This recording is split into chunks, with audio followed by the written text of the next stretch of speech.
Dad, I want you to tell me a story before sleeping. Do you want to know the story of Prophet Adam?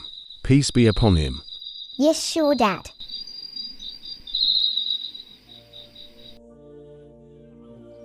Last time we saw that Prophet Adam and Hawa were living happily in Jannah, a beautiful garden made by Allah just for them.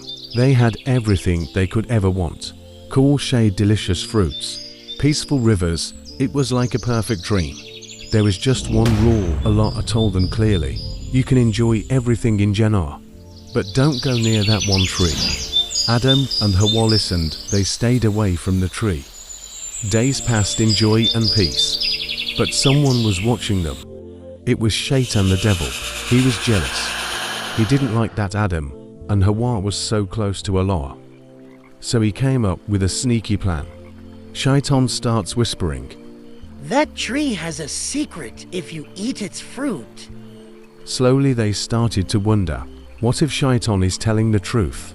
Maybe just one little bite. They forgot the one rule, they forgot Allah's warning. What happened after they ate the fruits, Dad? Right away everything changed. Allah called out to them, "Didn't I tell you to stay away from that tree? Didn't I warn you that Shaitan is your enemy?"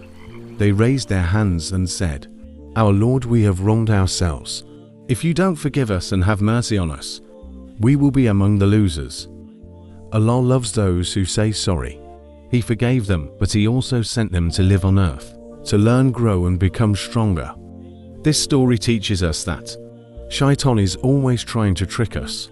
We should always listen to Allah's commands. And if we ever make a mistake, the best thing we can do is say sorry to Allah. "My son, you slept. Good night, my son. Happy dreams." His father closed the book. The boy smiled softly, heart full of love and dreams of Jannah.